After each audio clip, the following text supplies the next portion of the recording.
ఈరోజు గద్దరన్న గద్దరన్న అంటే ఒక చైతన్యం, గద్దరన్న అంటే ఒక విప్లవం, గద్దరన్న అంటే ఒక వేగు చుక్క.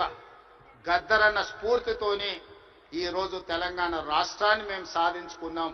జయ జయ హే తెలంగాణ అందించిన అగ్నిశ్రీ, ఈరోజు జై బోలో తెలంగాణ అందించిన గద్దరన్న మాకందరికీ స్ఫూర్తి. అలాంటి స్ఫూర్తితోనే మేము పోరాటం చేసినాం. ఈ పోరాటం ప్రజల కోసమే, ప్రజలకు అవసరమైన సంక్షేమాన్ని, అభివృద్ధిని అందించడానికి నిత్యం వారిని స్ఫూర్తిగా తీసుకుంటాం.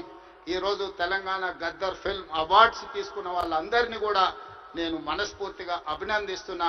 ఈ తెలంగాణ నిర్మాణంలో, ఈ తెలంగాణ అభివృద్ధిలో మీరందరూ భాగస్వాములు కావాలి. గతంలో ఏమైనా అంశాలు ఉన్నా వాటన్నిటిని పక్కన పెట్టండి. మనందరం కలిసికట్టుగా అభివృద్ధి పదం వైపు నడవాలి.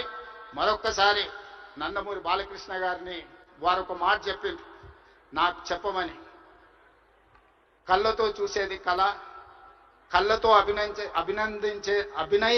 కళ, కళ్ళతో అభినయించేది కళ, కళ్ళతో అభినయించేది కళ, కళ్ళతో అభినయించేది కళ, కళ్ళు మూసుకొని కనేది కళ, కళ్ళు మూసుకున్న వాళ్ళను చైతన్యపరిచేది కళ అని చెప్పు అని వారు చెప్పిండ్రు.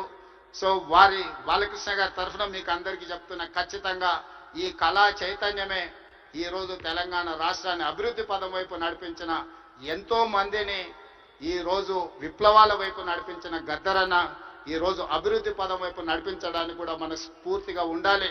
మనస్ఫూర్తిగా గద్దరన్న కుటుంబాన్ని ఈరోజు అభినందిస్తూ, ఆ కుటుంబానికి కూడా రాష్ట్ర ప్రభుత్వం అండగా నిలబడుతుంది.